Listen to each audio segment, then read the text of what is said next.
everyone. So today we are going to talk about how to compose a strong essay.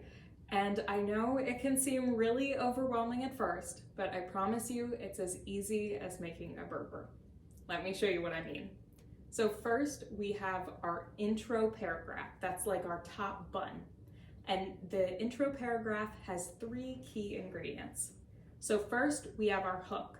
That's the first bite your reader's gonna take, so we wanna make sure it grabs their attention. This could be a fun fact, it could be a quote, even a question, something to get your reader thinking and make them wanna read more. Next, we have our background information. We need to bring the readers up to speed on what we're talking about and make sure we don't assume they know everything we know. By doing this, it's gonna make sure the reader's caught up and that the essay is going to make sense to them.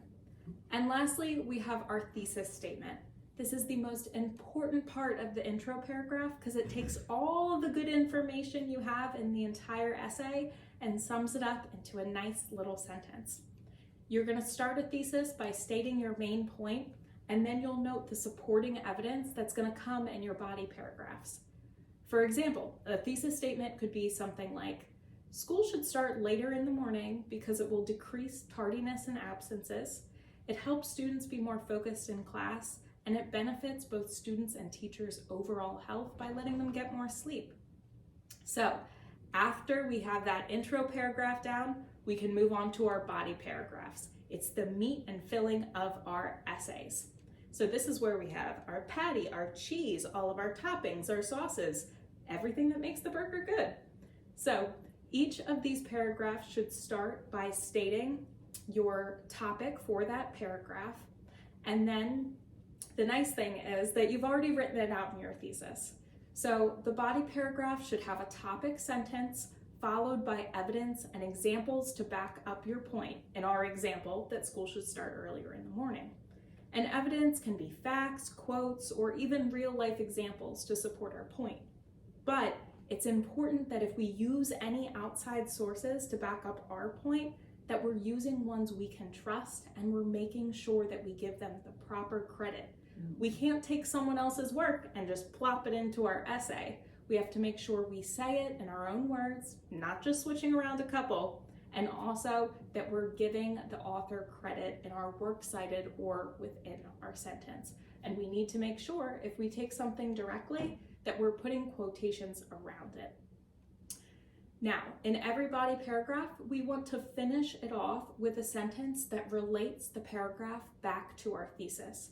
We want to let the reader know why this matters. And now lastly, we have our concluding paragraph, which is our bottom bun. And just like the bottom bun of a burger, it's going to hold everything all together. So, in the conclusion, we need to make sure that we're doing 3 important things.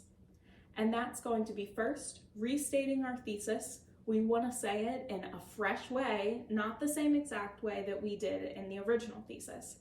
Next, we're going to summarize our main points. We need to give the reader a nice little recap of all that awesome information we just told them. And lastly, we want to end it with a bang. And we want to leave the reader with a question, a call to action, or something to really think about.